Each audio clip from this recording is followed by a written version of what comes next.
যে নবীর রওজায়ে পাকে ৭০,০০০, শুনে মা, ৭০,০০০ নূরের ফেরেশতা আমার নবীর রওজাতে ঘরে আসে সালাম করতে, চলে যায়। আবার ওই গানে ৭০,০০০ নূরের ফেরেশতা আমার নবীর রওজা পাকে সালাম করতে আসে। এই মুসলমানেরা শুনে নেন, কয়েক বছর আগে একটা কথা শুনেছিলাম, বাবারা করোনার কারণে হজ বন্ধ হয়েছে। কি বাবা হয়েছিল কিনা?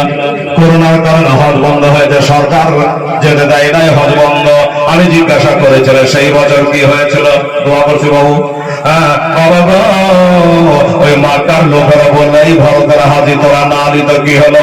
আমার আল্লাহ পাক রব্বুল আলামিনের ঘর আল্লাহর পরিন্দা দিয়ে তপ করিয়ে দিয়েছে।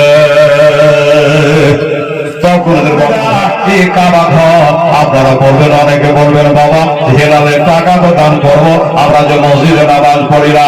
আমি জানি বাবা নামাজ পড়ে না ঠিকই, কিন্তু মসজিদের মহব্বত দিলে আছে বাবা, এটা আপনি জেনে রাখে।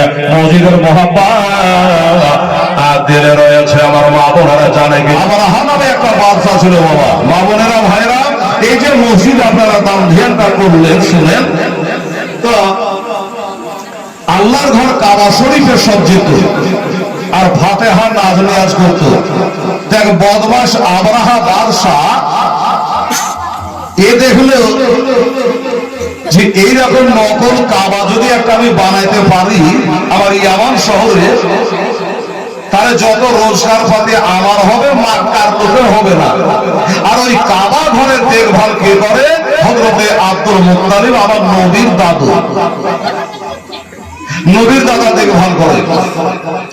এই বাবা আবরাহা বদমাশ খ্রিস্টান একটা নকল কাবা তার দেশে বানিয়ে দিয়েছে, আর গোটা এলাকায় এলান করে দিয়েছে। আগে যেমন বললাম যে মদিনায় যাই লাভ নাই, আবরাহা বলছে যে আর মক্কা যায় লাভ নাই, মক্কার কাবা এই দেশে গড়িয়ে দিয়েছি, তোমরা এখান করে যা করো আর করো।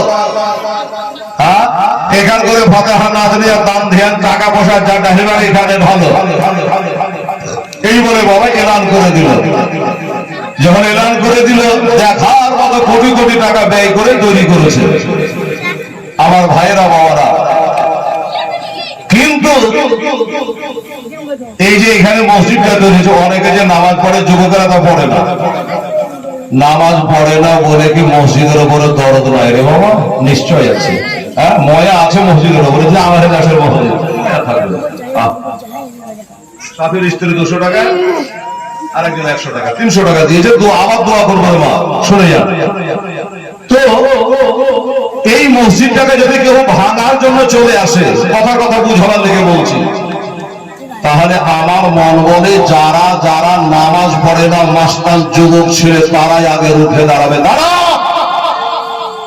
নামাজ পড়ি না ওটা ঠিক আছে, তাই বলে মসজিদ ভাঙতে দেবো? মসজিদের দরদ আছে, মসজিদের মায়া আছে, বলবে কি বলবে না বাবা? যুবকেরা আগে দাঁড়িয়ে যাবে। তো মক্কা শরীফের দুটো ছেলে, শুনেন মা, গল্প বলা করে বলি, মক্কা শরীফের দুটো ছেলে বন্ধু, যুবক ছেলে, এরা বললে দেখ রে, জীবনে তো মেলা কিছুই করেছি, নামাজ রোজা তো করি না, তো আমাদের দেশে আল্লাহর ঘর কাবা শরীফ আছে, তো এই কাবাকে ধ্বংস করবার মনসে আবরাহা বাদশাহ বলে একটা নকল কাবা তৈরি করেছে। চল তো দেখে আসি, দেখি।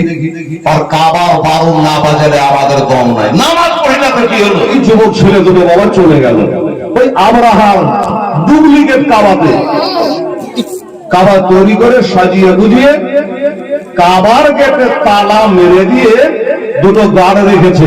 এখানে যেমন নবীর দাদা আব্দুল মুত্তালিব আছে, ওই নকল কাবাতে দুটো লোককে চাবির মালিক করে তালা মেরে চাবি দিয়েছে, আর বলেছে যে শোন, দেশ বিদেশ থেকে লোক আসবে, তারা আহির বাহির দেখবে, সব দেখবে। আমরা যে 4 লাখ টাকা খরচ করে গেল, আমরা কি কাবার ভিতর দেখতে পাবো? কাবার চাবি সে বাদশার হাতে।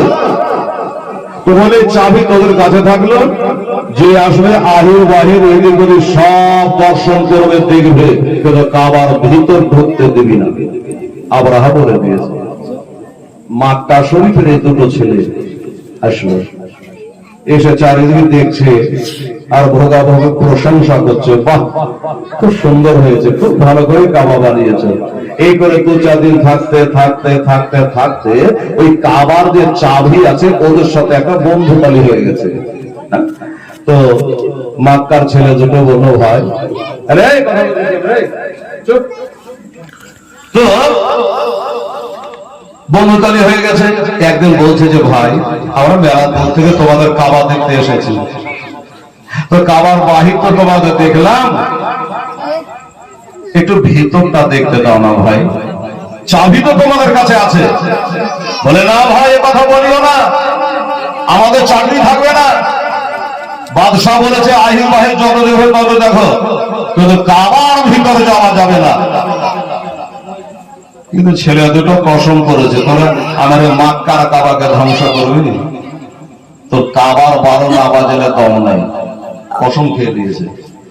মিষ্টি মিষ্টি কথা বলে বললো ভাই দেখো তোমাদের বাদশাহ দেখো শুয়ে আছে, তোমাদের বাদশাহ তো বাড়িতে আছে আর তোমরা এখানে আছো, শোনো আমরা কাউকে বলবো না, একটু চাবিটা দাও ভাই, মনের আশা মনেই থেকে যাবে, মনের আক্ষেপ মনে থেকে যাবে, না জানি কাবার ভিতরে কি থাকলো, এত সুন্দর করে কোটি কোটি টাকা ব্যয় করে বানিয়েছে, একটু ভিতরটা দেখবো। তাই চাবিওয়ালারা বললো তাই করে ছেলে দুটাতে কদিন থেকে আছে, ব্যবহারও ভালো লাগছে, এইভাবে বেড়াতা করছে, তো কি করা যায়।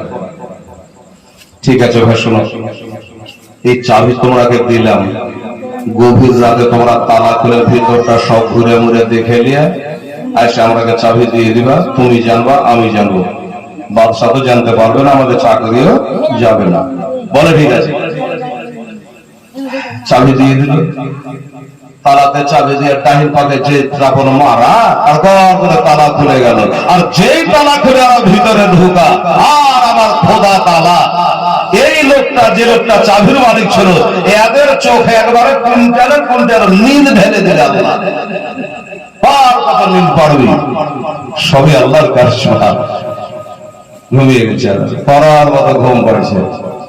আর এই ছেলে দুটো কি করছে, বাবার ভেতরে ঢোকে, এরা তো ঘুম করছে নাক রাখি, এরা তাকিয়ে দেখছে এরা তো খুব জোর তার ঘুম লাগাচ্ছে, সুযোগে দেয় কি বলে ওরে বাবা কবে থেকে যারা পেশাব পায়খানা আটকে রেখেছিল আল্লাহ জানে, ওই মক্কা ছেলে দুটা মনের বিশেষ পৃথিবীর প্রথম ঘর কাবা শরীফ, আর ওই কাবাকে তোরা নষ্ট করা ধ্বংস করার জন্য তোরা নকল কাবা তৈরি করে যে আল্লাহর সাথে পাল্লা, এই মনে করে বাবা ওই ছেলে দুটা রাগে ওদের ওই নকল কাবার ভিতরে পেশাব পায়খানা করে দেওয়ালে আর এখানে ওখানে করে মাইকে দিয়েছে।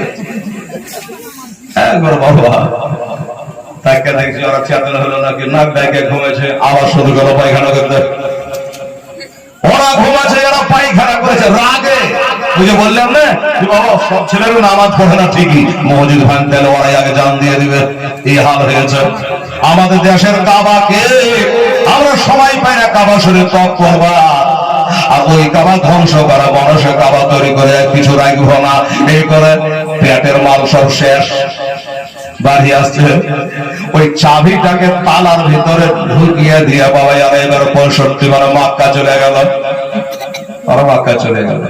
এরা যখন বাবা চলে গেল মক্কাতে, এবার এদের তখন বাবা ঘুম ভেঙে গেল, মা গো আলামটা সুবহানাল্লাহ, চাবি তো তালাতে ঝোলা দিল, মানুষটা মনে হয় ভিতরে ওরা নিয়ে চলে গেছে, চোরের ধারণা চোরের মতো। এরা ভাবছে মনে হয় ওরা দেখতে দেখতে পাগল হয়ে ভিতরে নিজ পড়ছে, তাই না? এরা যখন মক্কার দিকে রওনা, সিমেন্ট মনে হলো 1 বস্তা সিমেন্ট দেখালেন বাবা, এবার বাবা তাড়াহুড়া করে তারা তো খোলা ছিল, বাবা সেগুলি খোলা ছিল, পাল্লা খোলা ছিল, ওই কাঠ গোড়া যারা আবরাহা ছিল এরা বাবা ভেতরে গিয়া চারিদিকে ওরাকে খুঁজবো মনে করে, যেমনি বাবা যাওয়া নাকে ডবল রুমাল দিয়া জানে গন্ধ থামা যায় না, একবারে পায়খানা করে দহল করে দিয়েছে, বলে আমাদের চাকরি তো আর থাকবে না, আমরা চাবি কেন দেওয়া, মনে হয় লোক দুটার বাড়ি মক্কা শহরে হবে, বদলা শুরু তারা পায়খানা করে পালিয়ে গেছে। বাবা গো আর কি কথা এবার আবরাহাকে বলা হলো, হুজুর আমরা একটা বেয়াদবি করেছি, কিছু বলবেন নাকি? বলে আপনার কাবার সভায় দেখতে আসে দুটা ছেলে, ছেলেদের বাড়ি হলো মক্কা শহরে। ওরা এসে আমাদের নকল কাবার ভিতরে পেশাব পায়খানা করে হুজুর সতহল করে দিয়েছে। তাই নাকি? বলে হ্যাঁ। আমরা বিশ্বাস করতে পারিনি হুজুর, খুব ব্যাঘাত কাগজ ছিল, এই জন্য চাবিটা দিলাম।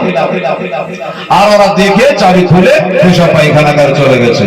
আমরা বলে কসম খেল যে আব্দুল মুত্তালিব, তোর দেশের লোক আমার কাবাতে পায়খানা করে গেছে, তোর কাবার ইটে ইট না বাজালে আমার নাম আমরা হালাই। ইও কসম খেয়ে নিল বাবা। আর এরাও আগের আগে গিয়া আব্দুল মুত্তালিবের 400টা উট বা 200টা উট ধরে নিয়ে পালিয়ে আসলো। আমার আব্দুল মুত্তালিব নবীর দাদু, তো নবীর দাদুকে গিয়ে বললো, হুজুর ওই আবরাহার বদমাশ লোকেরা আমাদের মাঠে থেকে আপনার 400টা উট নিয়ে চলে গেছে। তাই নাকি? বলে হ্যাঁ। হ্যাঁ গো মা, 400টা উটের দাম কি এখানে আছে 4 কোটি টাকারও বেশি। হ্যাঁ, তো আব্দুল মুত্তালিব বলে আমাকে যাওয়া লাগবে, ওই আবরাহা বাদশার কাছে যাওয়া লাগবে যে আমার উট কেন ধরে এনেছে, আমি তো কোনো অন্যায় করিনি। গেলেন। এই দেখেন বাবা, দেখেন আবরাহা বসে আছে একবারে গম্ভীর স্বরে, বাবা মেজাজে বসে আছে, অহংকারে বসে আছে। আবরাহা কিন্তু বাবা ঘ্যাম নিয়ে বসে আছে যে আব্দুল মুত্তালিব মনে হয় শুনে নিয়েছে আমি ওদের কাবাকে ভাঙতে যাব, এই জন্য আমার কাছে কাগজে মিনতি পাপসি করার জন্য আসছে। আসুন। তো মনে মনে নিয়ত করেছে আবরাহা বাদশা, একেবারে আব্দুল মুত্তালিব মক্কার বাদশা হতে পারে, বড় লোক হতে পারে, কাবার মুতাল্লি হতে পারে, কাবার দেখভাল করতে পারে, কিন্তু আমার আসন ছেড়ে আমি দাঁড়াবো না, চেয়ার ছেড়ে আমি দাঁড়াবো না, সে যে হোক না কেন। ধ্যান দিয়ে বসে আছে বাবা। এই দেখেন নবীর নূরের খেলা, যেমনি বাবা কাছাকাছি হয়েছে টট্টার করে কাঁপতে লেগেছে বাবা। আবরাহা উঠবো না বলে করেছিল, আমার নবী মুস্তাফার দাদু জনাব আব্দুল মুত্তালিবকে দেখে ওমনে সাথে সাথে বাবা সম্মানে দাঁড়িয়ে গেল আর বলছে কি ব্যাপার? বললো, হে আবরাহা বাদশাহ, আমার নাম আব্দুল মুত্তালিব, বাড়ি আমার মক্কা শহরে, তোমার লোকেরা আমার 400টা উট ধরে এনেছে, তাই আমার উট গাড়ার জন্য তোমার কাছে সুপারিশ করতে এসেছি। তোমার লোকজনকে বলো আমার উট গুলো জানে দিয়া দেয়। যেমনি বলা আবরাহা অট্টহাসে হেসে বলল, আব্দুল মুত্তালিব রে, আমি একটা কথা মনে মনে ভাবতাম, ওই মক্কা শহরে তোমার মতো জ্ঞানী লোক বুঝি আর তো কেহ না, কিন্তু আজকে দেখলাম তোমার মতো অজ্ঞানী আর কেহ নাই। আব্দুল মুত্তালিবের কারণ তুমি কিছু শোনো নাই? তোমার দেশে দুটা ছেলে আমার নগর কাবাতে পেশাব পায়খানা করে চলে গেছেন, আমি কসম খেয়েছে তোর মক্কার কাবাকে ইটে ইটে না বাজালে, ভেঙে চাকরাচুর না করলে আমি স্থির থাকবো না। আমি যে এত বড় কথা বলেছি, আমি 40,000 সৈন্য লইয়া তোদের কাবাকে ভাঙার জন্য যাচ্ছে, একবার তুই বললি না যে আমাদের কাবাকে ভাঙিও না, তাহলে বুঝা কি গেল? তোর কাছে আব্দুল মুত্তালিব ওই কাবা ঘরে থেকে উটের কদর বেশি হয়ে গেল, উটের দামটাই বেশি হয়ে গেল, এটাই বলতে চায়। আবার আব্দুল মুত্তালিব বলছে, বাবা শোনো, ও ভাই আবরাহা শোনো, উট গড়া আমার, তাই আমি তোমার কাছে চাইতেছে, আমার উট আমি রক্ষা করবো, আর কাবা শরীর আমার ঘর। কি বাবা, মহলিকে কাহর ঘর, কাবা আল্লাহর ঘর। আমার নবীর দাদা বললো, শোন, আল্লাহর ঘর আল্লাহ রক্ষা করবে, আমার উট গড়া আমি রক্ষা করবো, ওই কাবার জন্য তোমার কাছে সুপারিশ করতে আসি নাই। বাবারা, আমার মা বোনেরা, আবরাহা বলল, এই আব্দুল মুত্তালিব শোনে না, তোমার আল্লাহ তাআলার সৈন্য আছে না? কে তোমার আল্লাহর সৈন্য আছে নাকি? ওরা আছে কি না আছে একবার যাইয়া দেখ, আল্লাহর সৈন্য আছে কি না। নমরুদকে জিজ্ঞাসা কর, এক মশা দেওয়াকে কাবু করে দিয়েছে, এক মশায় কাবু করে দিয়েছে। আল্লাহর সৈন্য আছে কিনা একবার যাইয়া দেখ। ছোট করে বলি বাবা, 40,000 সৈন্য পাঠিয়ে দিয়েছে। ওই 40,000 সৈন্যর ভিতরে মা 13টা হাতি ছিল। তাফসীরে লিখছে 13টা হাতি ছিল, আর একটা হাতির নাম লেখা আছে মাহমুদা। ওই বাবা আমার মা বোনেরা কি বলছিল, 13টা হাতি ছিল, একটা হাতির নাম ছিল মাহমুদা। ওই হাতিটাতে চড়ে যাচ্ছে বাবা ভাঙবার জন্য, কিন্তু বাবা রে ওই হাতিটা কাবার দিকে যায় না, এত মারে এত ভিটে বাবা যায় না। আর আমার নবীর দাদু গো চোখের পানি ঝরাতে ঝরাতে বাবা বাড়ি এলো। আসার পরে দেশের মানুষকে বলল, আমি হেদার যেমন বলছি মসজিদের জন্য দান করেন, আপনারা করছেন। আব্দুল মুত্তালিব বলে, শোনো এই আমার দেশের জনগণ, তোমরা পাহাড়ের চূড়াতে লুকিয়ে যাও, পাহাড়ের মধ্যে লুকিয়ে যাও। আব্রাহার সৈন্য বাহিনী আসছে আল্লাহর ঘরে কাবাকে ভাঙার জন্য, আমরা পাঙ্গা দিতে পারবো না, আল্লাহর কাছে দোয়া করতে পারবো। ওরা সবাই বাবা চারিদিকে লুকিয়ে গেল। আর জনাব আব্দুল মুত্তালিব নেককার পরহেজগার ব্যক্তি ছিল বাবা, আল্লাহর পরে দান করতো রে বাবা। এই আব্দুল মুত্তালিব কাবার শিকলি ধরে বাবা আল্লাহর কাছে কাঁদে, চোখের পানিতে বুকটাকে বন্যার মতো ভাসিয়ে নিজে প্রতাকারে ভেসে যাচ্ছে রে মা। ওই কাবার শিকলি ধরে কান্দে আর বলে, আল্লাহ গো তোমার বান্দা একটা তার কুড়িয়া ঘরকে বাঁচাবার ঝড়ঝা গাছের হাত থেকে, দুশমনের হাত থেকে চেষ্টা করে আল্লাহ। এই আল্লাহ তোমার দুশমন আবরাহার 40,000 সৈন্য এসেছে, আমরা পারবো না গো আল্লাহ, তোমার ঘর তুমি রক্ষা করো না। আবরাহা চ্যালেঞ্জ করেছে, আল্লাহ তোমার নাকি সৈন্য সমান্ত নাই। আল্লাহ এই বলে দোয়া করছে, বাবা গো সঙ্গে যখন হয় বাবা সাই সাই করে চলে আসলো। আমার আব্দুল মুত্তালিব একটু দূরে একটা পাহাড় আছে রে মা, ওই পাহাড়টার নাম হলো আবু কুবাইস পাহাড়। ওই আবু কুবাইস পাহাড়ের কাছে গিয়া বলে, একবার করে মাথা ছেড়ে তাকিয়ে তাকে দেখে চোখের পানি ঝরায়, আল্লাহ তুমি রক্ষা করো মাওলা, তোমার ঘরে কত ঝড় দিয়েছি, কত ঝড় কষে করেছি গো আল্লাহ, তোমার ঘর কত সেবা করেছি গো আল্লাহ, আর তোমার ঘরকে ভেঙে চাকনা চোর করবে আমি সহিতে পারবো গো আল্লাহ, তোমার স্বর্ণ দ্বারা আল্লাহ তুমি রক্ষা করে নাও। আমার মা বোনেরা রে, আমার ভাইয়েরা আব্বা জানেরা, আব্দুল মুত্তালিবের দোয়া আল্লাহর দরবারে কবুল হয়ে গেছে বাবা। ও বাবারা, আমার আব্দুল মুত্তালিবের দোয়াতে একটু শামিল হওয়ার জন্য বাবারা 500 টাকা পারলেন না। আমার মা বোনেরা, আমার আব্দুল মুত্তালিবের নামে নবীর দাদু আব্দুল মুত্তালিবের মা, ওই আব্দুল মুত্তালিবের নামে 100টা করে টাকা, আমার ভাইরা 5টা, আমার মায়েরা 5টা বাবা দিতে পারে। জানবো যে আল্লাহ একজনাই পারে না। আল্লাহর সঙ্গে চলে আসলো, মা আমার বেটিরা অনেকে নামাজ পড়ে, সূরাটা মুখস্থ, আলাম তারা সূরাটা মুখস্থ আছে রে মা। আমার আল্লাহ তাআলা কয়রান আবাবিল তারমিহিম লিহযরাতি মিন শিজরিন ফাজালাহুম তাসলিমা। আল্লাহ ওই জেদ্দার দিক থেকে একবারে দলের দলে একটা পাখি আসতে লাগলো বাবা, ঝাঁকের ঝাঁকে পাখি চলে আসছে মা। ওই যে সূরাতে কয়রান আবাবিল আছে না, ওই আবাবিল হলো ওই পাখি গালার নাম, আবাবিল পাখি। ও বাবা ওই জেদ্দার দিক থেকে আল্লাহর সৈন্য আসতে লাগলো রে বাবা। এরা তাফসীরে লিখেছে ওই পাখি গোলার কাছে, পাখি গোলার কাছে এক একটা পাখির কাছে 3টা করে মসুরির দানার সমান পাথর ছিল রে মা। মসুরির দানা কত বড় হয়, ছোট্ট ছোট্ট, ওই মসুরের দানা 2 পার আঁকড়াতে 2টা, আর মুখের ঠোঁটে একটা, 3টা করে মসুরের দানার মতো পাথর নিয়ে পাখি উড়তে লাগলো। আবরাহা বলবে যে এরা আবার কারা?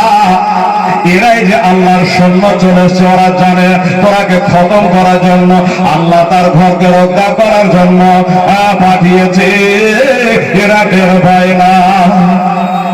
আর একটা কথা লেখা আছে জানেন, ওই মসুরির দানার সমান পাথরের ভিতরে যে পাথরটাতে যে লোকটা মরবে তার টাইপ করে ওই মসুরির দানার ভিতরে নাম লেখা ছিল। একজনে বলছে এগুলো হলো গাঁজাখড়ি কথা। একটা মসুরির দানার সমাতে একটা মানুষের নামাতে তা আতেনাতে এত বড় এই যে মোবাইলটা, এই মোবাইলটার মধ্যে 1000 টাকা গান ঢুকছে কি করে? এত বড় একটা জিপের সমান লাগছে। কথাতে এত বড় একটা চিপসের মধ্যে যদি হাজার হাজার গান ঢুকে যায়, বড় বড় খেলোয়াড়ের বাবা বল চালায়, বড় বড় যদি প্যাড চালাতে পারে, মোবাইলে দেখে না ক্রিকেট খেলা। বাবা গো, একটা ছোট্ট চিপসের মধ্যে এত 24টা একেবারে 22টা প্লেয়ার আছে কি করে? ভারত পাকিস্তান ঢুকে যেছে কি করে? কথা ঠিক। এক জায়গাতে ওয়াজ করছিলাম যে খাজা বাবা একটা বর্তমানে আনা সাগরের পানি গোটা ঢুকিয়ে নিল, তখন বলছে এগুলো মানা যায়, তারা সঙ্গে মৌলবীরা সব পাই কুন্ডা একটা বড় একটা অজু করা বর্তনে আনা সাগরের পানি কিন্তু আটে। আমি বলে পাগল রে, আনা সাগরের পানি নয়, কেতাবে লেগেছে মায়েদের স্তনের দুধ পর্যন্ত ওই বর্তনে ঢুকে গেছিল। ওই আজমির শরীফে যত পুষ্করে চলে যারা ছিল, পুকুর ছিল, টিউবওয়েল ছিল, যা ছিল, প্রত্যেকের পানি আমার খাজার ইশারায় বাবা ওই বর্তনে ঢুকে গিয়েছিল। আমার আল্লাহ, ও বাবা আমার আব্দুল মুত্তালিবের চোখের পানি আল্লাহ দরবারে কবুল হয়ে গেছে রে মা। ওই মজুরির দানার সমান সমান পাথর ওই পাখিগুলোর মুখে ধরা আছে, দুই পায়ের আগড়াতে দুটা করে আটকানো আছে। আল্লাহ গো, ওই পাথরের মধ্যে যে নাম লেখা আছে, আমরা কেমন করে এত লোকের ভিড় ভরে দৌড়ঝাঁপ চলছে, আমরা পাথরটা যে ছাড়বো, যে যার নাম লেখা আছে তার মাথা খুঁজবো কি করে? আমার আল্লাহ বলে তোকে খোঁজাখুঁজি করা দরকার না, তুই ওপরে খালি উড় ঘুর আর তুই খালি মুখ থেকে ছেড়ে দে, যে নামের পাথর যার নামে লেখা আছে আমি আল্লাহ আমি আল্লাহ, আমি তার ওই পাথরটা আমি তার উপরে নিশান করে ফেলে দেবো, তোর কাজ ছেড়ে দেওয়া, আমার কাজ চিহ্নে মেরে দেওয়া। সুবহানাল্লাহ। ওই মুসলিম সুবহান পাথরটা যেমনি বাবা পাখিতে ছেড়ে দেয়, ওই পাখিটা ওই পাথরটা তার মাথার চাঁদিতে পড়ে আর নিচ দিয়ে বাড়িয়া মরে যায়। বাবা গো, এই করে মরতে মরতে একবারে ঢেরি লেগে গেছে, কাবার চত্বর মরাতে বাবা পালা লেগে গেছে। আমার আব্দুল মুত্তালিব বলে আল্লাহ আমার চোখের পানে তুমি কবর করেছো আল্লাহ, তোমার ঘর তুমি রক্ষা করেছো আল্লাহ। আমরা দেখো আমার আল্লাহ তাআলার সৈন্য আছে কি না? আল্লাহর ঘর আল্লাহ রক্ষা করতে পারে কে পারে না রে বাবা? আমার মা বোনেরা গো, এবার আব্দুল মুত্তালিব দোয়া করে আল্লাহ যারা কাবার দুশমন, তোমার দুশমন, আমার দুশমন, দিনের দুশমন, এরা যে মরে গেল, তো এত লোকের লাশ হঠাৎ তখন তো জিসিপি হয়নি, হাড়িয়ে টেনে ফেলে দেবে পদ্মাতে। আল্লাহ গো, এত লোকের লাশ গুলা কি করে দাফন করবো, কি করে সরাবো? এদের গন্ধে যে মক্কা বসে মারা যাবে। আমার আল্লাহ বলে ওয়াল্লাহু খায়রুল মাকিরিন। আমার আল্লাহ বলে ইন্নাল্লাহ আলা কুল্লি শাইইন কাদির। আমার আল্লাহ বলে আব্দুল মুত্তালিব কবর করে দরকার নাই, এদেরকে তারা হিজরা করা দরকার নাই, তোমার সৈন্য লেবার লাগাতে হবে না, আমি আল্লাহ তাদের মেরেছে, আমি আল্লাহ তাদের ব্যবস্থা করে দেব। কিভাবে ব্যবস্থা করবেন গো আল্লাহ বলে দেখেন, আবার শুনে নাও। আমার আল্লাহ পাক একবারে এত বাবা মুষলধারায় বৃষ্টি, পানির শক্তি কেমন মোবাইলে তো দেখছেন, বাংলাদেশে কদিন আগে হইল বাড়িকে বাড়ি হাওয়া, পানির এত গতি। ও বাবারা, আমার মায়েরা, এত জোরে পানি বর্ষণ হলো, আর ওই পানির গতিতে ওই আবরাহার মরা সৈন্যগুলাকে ভাসায়া বাবা আরব সাগরে পৌঁছায়া দিল, আর কাবা চত্বর বাবা পাক পবিত্র হয়ে গেল।